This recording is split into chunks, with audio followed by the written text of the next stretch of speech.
Good day, everyone, especially to you, Mr. Roger Anthony A. Gamali. Good day, sir. First, let me introduce myself. I am Annalinia Ligsao, a second year student. The first that I'm going to tackle is the character formation. So, it says here in the book that character formation uh, the is the process by which the individual, through interaction of biologically transmitted predisposition with the environment, develops stable pattern of functioning, thinking, and feeling.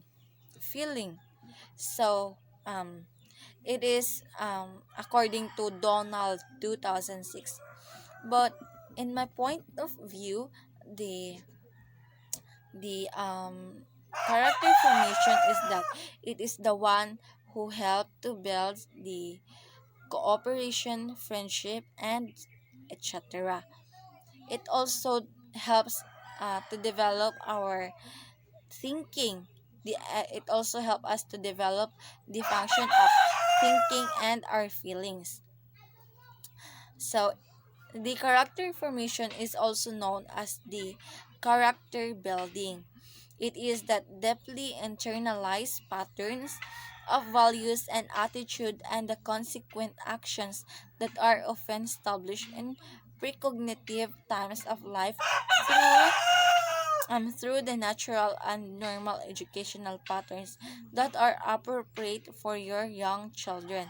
So, um, it internalizes the patterns of values and attitude. Then, nursing, winning, toilet, training, birth. So, example here is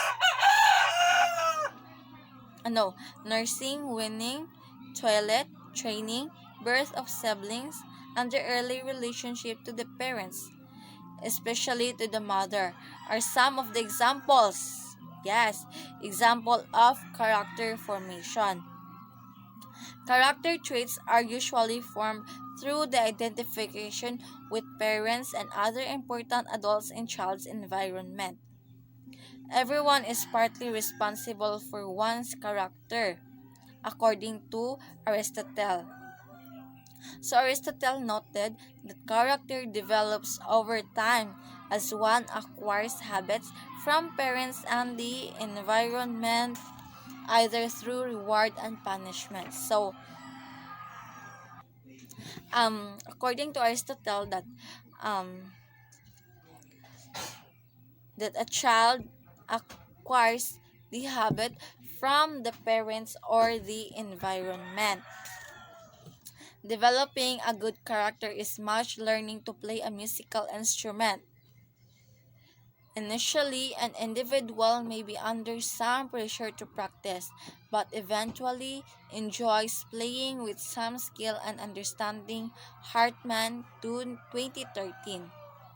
So, we have here the four four contributing factors for character formation. So, the first is the parental influence.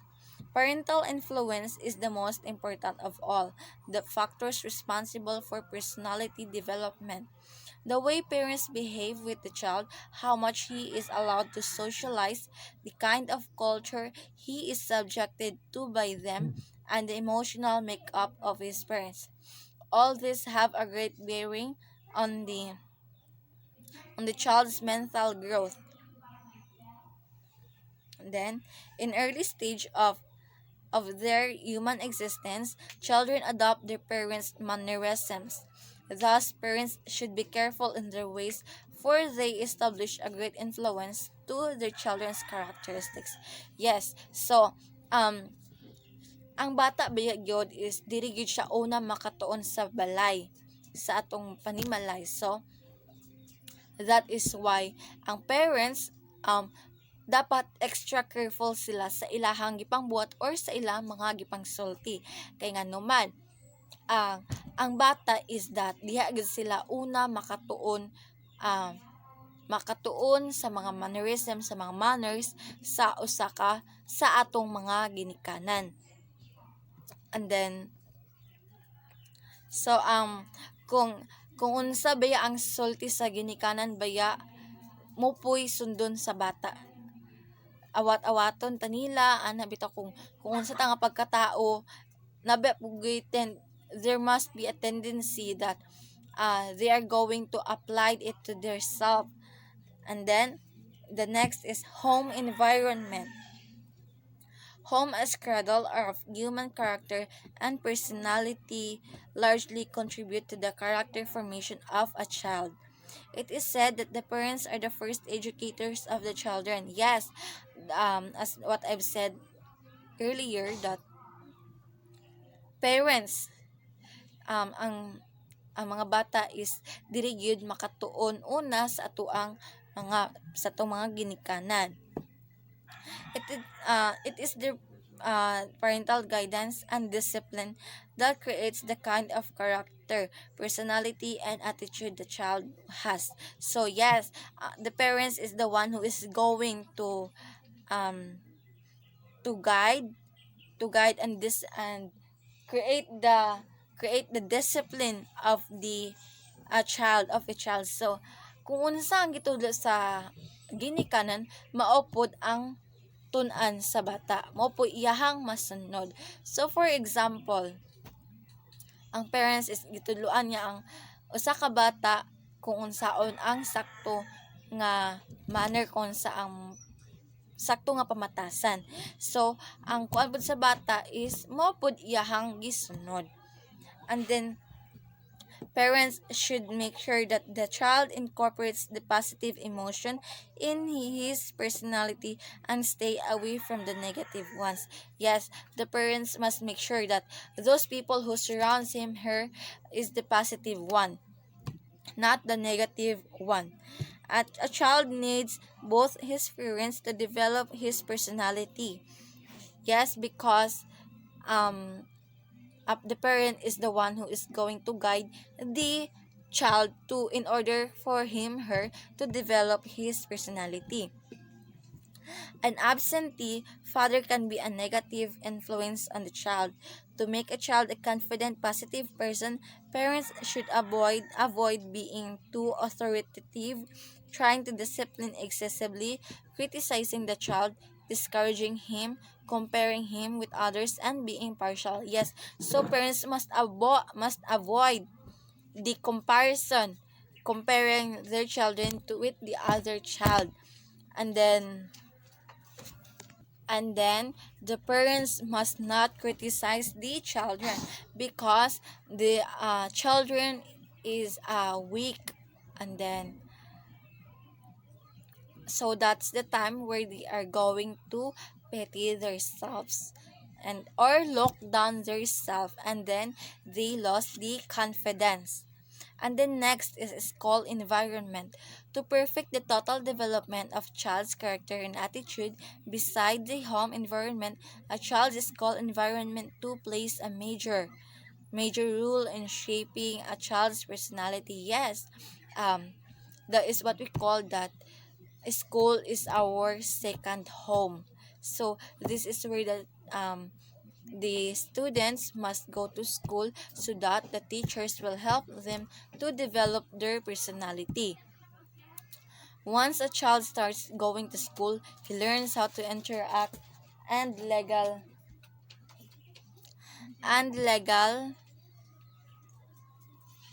and deal with his peers.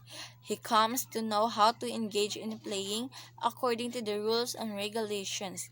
He gets educated, learns how to read, write, and communicate effectively. Yes, when the time that the children go to school, this is the time where the child knows how to read and write. And then a child's personality is greatly influenced by the way he is treated at the school, both by teachers as well as his peers. The school reinforces the education that the child needs that home feels to provide. Yes, um, this it is the according to them that our teacher also is our second parents. If our parents in the home cannot provide fails to provide the goodness or the positive manners or what else, then the teachers will going to provide what is needed by the student in order to develop his personality. And then fourth is culture. Everyone has different character and values because of the different cultures where everyone is exposed. It is the who study of society, social institution. Sociologists found out that different cultures have different values, and a child grows up with them, subconsciously observing the same. Influence of culture in personality and social development cannot be ignored. Yes, the influence of a culture in a personality cannot be in ignored. Those who were born and grown up in Western countries are influenced to be individualistic and competitive, while those children brought up in Asian, African, and South American countries are taught to be cooperative. Infancy, toddlerhood, preschool, and school age are the various phases that a child passes through. Each of these stages has its own share of problems and challenges, which a child has to overcome with his parents' assistance to turn out and to be a well-developed personality. So we have here the factors that influence character formation. First, we have the home environment, social environment, culture and language, history, educational system, religion, economic environment, political environment, mass media, leadership, and role model. So, we have here the determining character of personality types. We have the five factors that determine the character or personality traits. First is openness, appreciation for a variety of experiences. Second, conscientiousness, planning ahead rather than being spontaneous. Third, extraversion, being sociable, energetic, and talkative. Fourth, agreeableness, being kind, sympathetic, and happy to help. 6. Neuroticism, inclined to worry or be vulnerable or temperamental. And we have here next is the general type of characteristic. Positive character. First, positive character.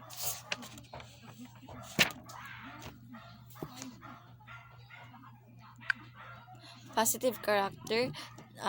Good character or positive trait. These are attributes such as integrity, honesty, courage, loyalty, fortitude, and other important virtues that promote good behavior and habits. Further, it is said that being honest and taking responsibilities for your action are admirable qualities. Yes, it is one of the positive character. Second, adaptability and compatibility are great traits that can help you get along with others.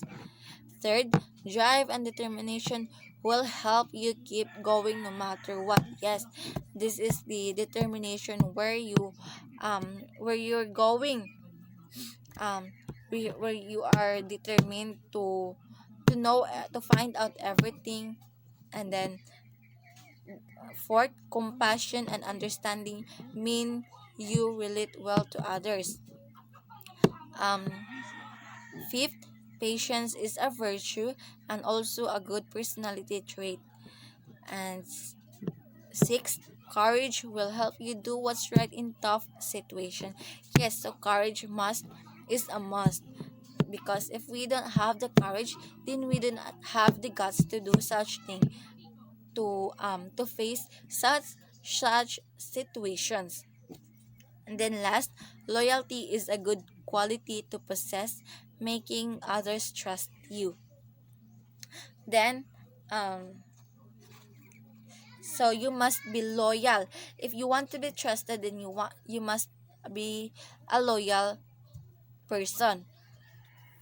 Then we have the second, negative trait. A negative character, a negative character or negative trait is a person's predisposition to commit evil acts. First, a propensity for lying in order to avoid responsibility for our actions is a deplorable quality. Yes. For example, we made a mistake.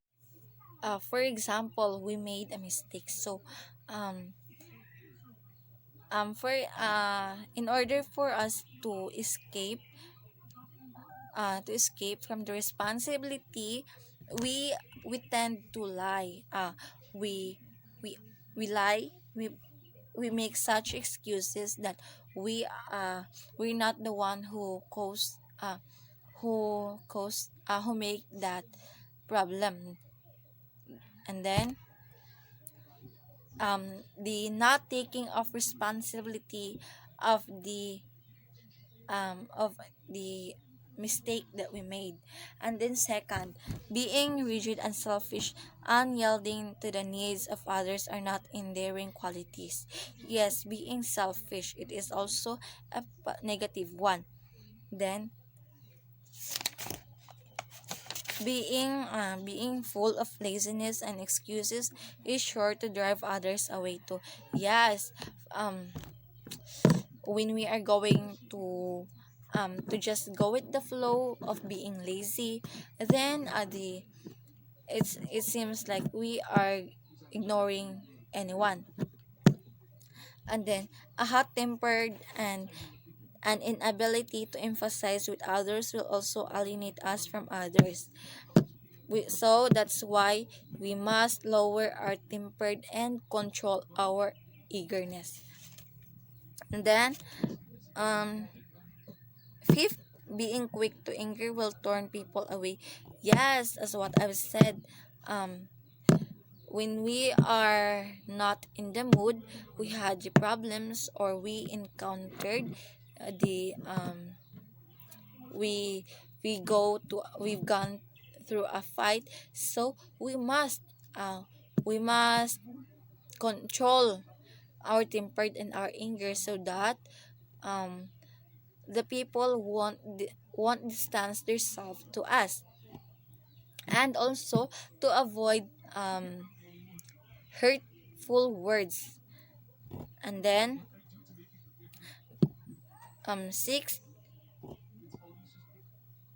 being disloyal, quick to talk about others being behind their backs, or worse, stab them in the back for personal gain, also falls high on the scale of negative personality traits. Yes, kana mga libakira diha, mga libakira out there. Di ba kanang maayo ra kaayo sa atong atubangan. Wow, grabe ka friendly ani ana. Kanang may kay mga istorya kung naa ka silang atubangan, and then pag talikod nimo, nawala na ka silang pananaw, nilakaw ka na, dito dayon ka gilibak na ka, giistoryahan ka na sa bisag unsa, gibot-buatan kag mga istorya.